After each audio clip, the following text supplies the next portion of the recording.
বঙ্গবন্ধু শেখ মুজিবুর রহমান ও জাতীয় চার নেতা সহ যারা মুজিবনগর সরকার পরিচালনা করেছেন তারা সবাই মুক্তিযোদ্ধা। স্বীকৃতি বাতিল করে মুক্তিযুদ্ধের সহযোগী করার খবরটি সঠিক নয়। আর এই দাবিটি করেছেন মুক্তিযুদ্ধ বিষয়ক উপদেষ্টা ফারুকী আজম।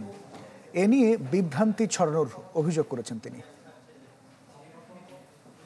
ইলেকট্রা রেফ্রিজারেটর, খাবার তাজা তো জীবন তাজা। ইলেকট্রা, ফ্রিজের রাজা। জাতির আত্মপরিচয়ের প্রতীক মহান মুক্তিযুদ্ধ। সর্বোচ্চ আত্মত্যাগে এসেছে স্বাধীনতা অর্জনের গৌরব। মঙ্গলবার রাতে জাতীয় মুক্তিযোদ্ধা কাউন্সিল সংশোধন অধ্যাদেশ 2025 জারি করা হয়। বিতর্কের শুরু সেখান থেকেই। বঙ্গবন্ধু সহ জাতীয় চার নেতার মুক্তিযোদ্ধার স্বীকৃতি বাতিলের খবর চাওর হয় বিভিন্ন গণমাধ্যমে। বিষয়টি নিয়ে সচিবালয়ে সাংবাদিকদের মুখোমুখি হন মুক্তিযুদ্ধ বিষয়ক উপদেষ্টা। জানান, খবরটি সঠিক নয়। মুজিবনগর সরকার এবং তার দ্বারা স্বীকৃত অন্যান্য বাহিনীর সবাই মুক্তিযোদ্ধা। মুজিবনগর সরকার ইটসেলফ এবং তার দ্বারাই স্বীকৃত অন্যান্য সকল বাহিনী যারা সশস্ত্রভাবে যুদ্ধ করেছে তারা সবাই মুক্তিযোদ্ধা হবেন। এটাই তাহলে মুজিবনগর সরকারের মধ্যে কে ছিলেন?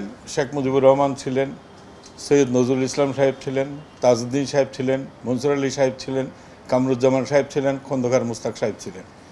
এরা সবাই মুক্তিযোদ্ধা। উপদেষ্টা আরও জানান, সশস্ত্র যুদ্ধ করা মুক্তিযোদ্ধাদের অনুরোধে সংজ্ঞায় পরিবর্তন আনা হয়েছে। ওখানে মুজিবনগর সরকারের অধীনে যে সমস্ত বেতনদারী কর্মচারীরা ছিল তাদেরকে বলা হয়েছে সহযোগী, সরকারকে বলা হয়নি। সহযোগী অর্থ এই নয় যে তাদের স্ট্যাটাস খর্ব করা হয়েছে, তাদেরকে ওই অবদানেই তাদেরকে স্বীকৃতি দেওয়া হচ্ছে।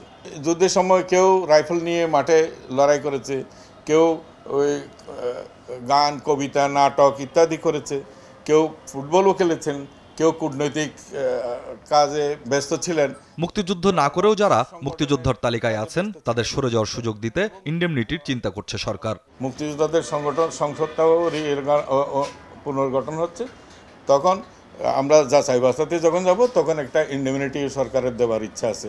যারা অমুক্তিযোদ্ধা হয়েও যারা মুক্তিযোদ্ধা তালিকাভুক্ত হয়েছেন তারা যেন চলে যান। স্বপ্নিল শাহরিয়ার শিশির, চ্যানেল 24, ঢাকা।